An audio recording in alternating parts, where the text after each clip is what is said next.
ಮಿತ್ರರೇ ನಮಸ್ಕಾರ. ಇದು ಟಿ ವಿ ವಿಕ್ರಮ. ನಾನು ಡ್ಯಾನಿ ಪೆರೇರ, ಹಳ್ಳಿ ಮೈಸೂರು. ನಿಮಗೆಲ್ಲರಿಗೂ ಟಿ ವಿ ವಿಕ್ರಮದ ಈ ಕಥಾ ಸಂಚಯಕ್ಕೆ ಪ್ರೀತಿಪೂರ್ವಕ ಸ್ವಾಗತ. ಮಿತ್ರರೇ, ಮಹಾಭಾರತ ಯುದ್ಧ ಮುಗಿದ ತರುವಾಯ ಕೃಷ್ಣಾರ್ಜುನರು ದ್ವಾರಕಾ ನಗರದೆಡೆಗೆ ಪ್ರಯಾಣ ಬೆಳೆಸಿದರು. ಅರ್ಜುನ ರಥ ಓಡಿಸ್ತಿದ್ದರಿಂದ ಆಯಾಸ ಪರಿಹಾರಕ್ಕಾಗಿ ವಿಶ್ರಾಂತಿಗೆ ನಡೆದ.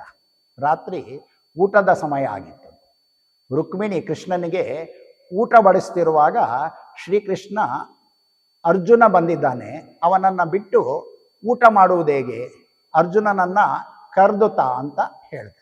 ರುಕ್ಮಿಣಿ ಅತಿಥಿ ಗೃಹಕ್ಕೆ ತೆರಳಿದಾಗ ಅರ್ಜುನ ಗಾಢ ನಿದ್ರೆಯಲ್ಲಿದ್ದ. ಆದರೆ ಅವನ ರೋಮಗಳಲ್ಲೂ ಕೃಷ್ಣನಾಮದ ಸಂಕೀರ್ತನೆ ಹೊರಹೊಮ್ಮಿತು. ಆ ಮಾಧುರ್ಯಕ್ಕೆ ಮುದಗೊಂಡ ಆಕೆ ಊಟಕ್ಕೆ ಎಬ್ಬಿಸೋದನ್ನು ಮರೆತು ಆ ಸಂಕೀರ್ತನೆಗೆ ಚಪ್ಪಾಳೆ ತಟ್ತಾ ಕುಳಿತು ಬಿಟ್ಲು. ಇತ್ತ ಕೃಷ್ಣನ ಮನೆಗೆ ಬಂದಂಥ ನಾರದರು ತಟ್ಟೆ ಎದುರು ಕುಳಿತಂಥ ಅರ್ಜುನನ್ನ ಕಾಯ್ತಿರೋದನ್ನ ತಿಳಿದು ನಾರದರು ತಾನು ಅರ್ಜುನನನ್ನ ಕರೆತರ್ತೀನಿ ಅಂತ ಹೇಳಿ ಹೊರಟರು.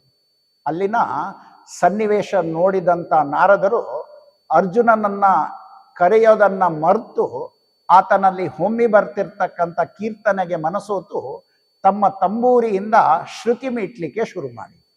ಇತ್ತ ಸತ್ಯಭಾಮೆ ತಟ್ಟೆಯ ಎದುರು ಅರ್ಜುನನ ಆಗಮನಕ್ಕೆ ಕಾಯ್ತಿದ್ದಂಥ ಪತಿಯನ್ನ ಗಮನಿಸಿ ಅರ್ಜುನ ಬರದಿದ್ರೆ ತನ್ನ ಗಂಡ ಭೋಜನ ಸ್ವೀಕರಿಸಲಾರ ಎಂಬುದನ್ನು ಮನಗಂಡು ಅರ್ಜುನನನ್ನ ಕರೆ ತರಲಿಕ್ಕೆ ಬಂದಾಗ ಅರ್ಜುನನ ರೋಮಗಳಿಂದ ಕೃಷ್ಣನಾಮದ ಕೀರ್ತನೆ ಬರ್ತಾ ಇದ್ದದನ್ನ ಗಮನಿಸಿ ಆ ಕೀರ್ತನೆಗೆ ರುಕ್ಮಿಣಿ ಚಪ್ಪಾಳೆ ತಟ್ಟುತ್ತಿರೋದು, ನಾರದರು ತಂಬೂರಿ ಮೀಡ್ತಾ ಇರೋದನ್ನ ಕಂಡು ಸತ್ಯಭಾಮೆಯ ಕೈಕಾಲಗಳು ಉದ್ದೀಪನಗೊಂಡು ನರ್ತಿಸ್ಲಿಕ್ಕೆ ಅಣಿಯಾಗಿ.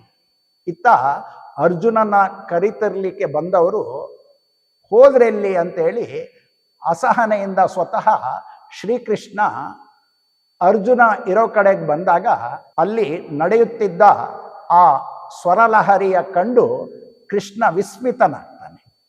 ಶ್ರೀಕೃಷ್ಣನ ಕಣ್ಣುಗಳಲ್ಲಿ ಒಡನೆಯೇ ಆನಂದ ಬಾಷ್ಪ ಸುರಿಲಿಕ್ಕೆ ಆರಂಭಿಸುತ್ತೆ. ಆತ ಪಾದಗಳ ಬಳಿ ಕುಳಿತು ಮಲಗಿ ನಿದ್ರೆ ಮಾಡ್ತಕ್ಕಂಥ ಅರ್ಜುನನ ಕಾಲುಗಳನ್ನು ಒತ್ತಲಿಕ್ಕೆ ಶುರು ಮಾಡ್ತಾನೆ. ಕೃಷ್ಣನ ಕಣ್ಣೀರ ಧಾರೆ ಹರಿದು ಅರ್ಜುನನ ಕಾಲುಗಳನ್ನು ತೋಯಿಸಿದಾಗ ಎಚ್ಚರಗೊಂಡಂಥ ಅರ್ಜುನ ಗಾಬರಿಯಿಂದ ಪ್ರಭು ಇದೇನು ಮಾಡ್ತಾ ಇದೀಯಾ ಅಂತ ಹೇಳಿ ಸಂಕೋಚದಿಂದ ತನ್ನ ಕಾಲುಗಳನ್ನು ಹಿಂದಕ್ಕೆ ಹೇಳ್ಕೊತಾನೆ. ಆಗ ಕೃಷ್ಣ, ಅರ್ಜುನ, ನಿನ್ನ ರೋಮಗಳಲ್ಲೂ ನನ್ನನ್ನು ಆವರಿಸ್ಕೊಂಡಿದೀಯಾ, ಹಾಗಾಗಿ ನೀನು ನನಗೆ ಅತ್ಯಂತ ಪ್ರೀತಿ ಪಾತ್ರನಾಗಿದೀಯಾ, ಮಾತ್ರ ಅಲ್ಲ ನೀನೇ ನಾನಾಗಿದ್ದೀಯಾ ಮತ್ತು ನನ್ನೊಳಗೂ ನೀನೇ ಇದ್ದೀಯಾ ಅಂತ ಅರ್ಜುನನನ್ನ ಪ್ರೀತಿಯಿಂದ ಆಲಂಗಿಸ್ಕೊಂಡ. ಹೌದು, ಭಗವಂತ ಮತ್ತು ಭಕ್ತನ ನಡುವಿನ ಸಂಬಂಧವೇ ಅಂಥದ್ದು. ಭಗವಂತನಿಗೆ ಶರಣಾಗೋದು ಅಂದರೆ ಆತನನ್ನ ನಮ್ಮೊಳಗೆ ಆವಾಹನೆ ಮಾಡಿಕೊಳ್ಳೋದು ಅಂತೇಳಿ ಅರ್ಥ. ಇಂಥ ನಿಷ್ಕಾಮ ಭಕ್ತಿಯಿಂದ ಮಾನವ ಮಾಧವನಾಗಬಲ್ಲ. ಈ ಹಿನ್ನೆಲೆಯಲ್ಲಿ ನಮ್ಮ ಪ್ರಾಚೀನರು ಹೇಳಿದ್ದು ತಾನಾಗಬಲ್ಲನಿಲ್ಲಿ ನರನು ನಾರಾಯಣ ಅಂತ. ಭಗವಂತ ಭಕ್ತಿಪ್ರಿಯ. ಶ್ರದ್ಧಾಭಕ್ತಿಯಿಂದ ಪೂಜಿಸಿದಾಗ ಆತ ನಮ್ಮೊಳಗೆ ನೆಲೆಸ್ತಾನೆ, ಆಪ್ತನಂತೆ ಆಲಂಗಿಸ್ತಾನೆ, ಕೈ ಹಿಡಿದು ನಡೆಸ್ತಾನೆ.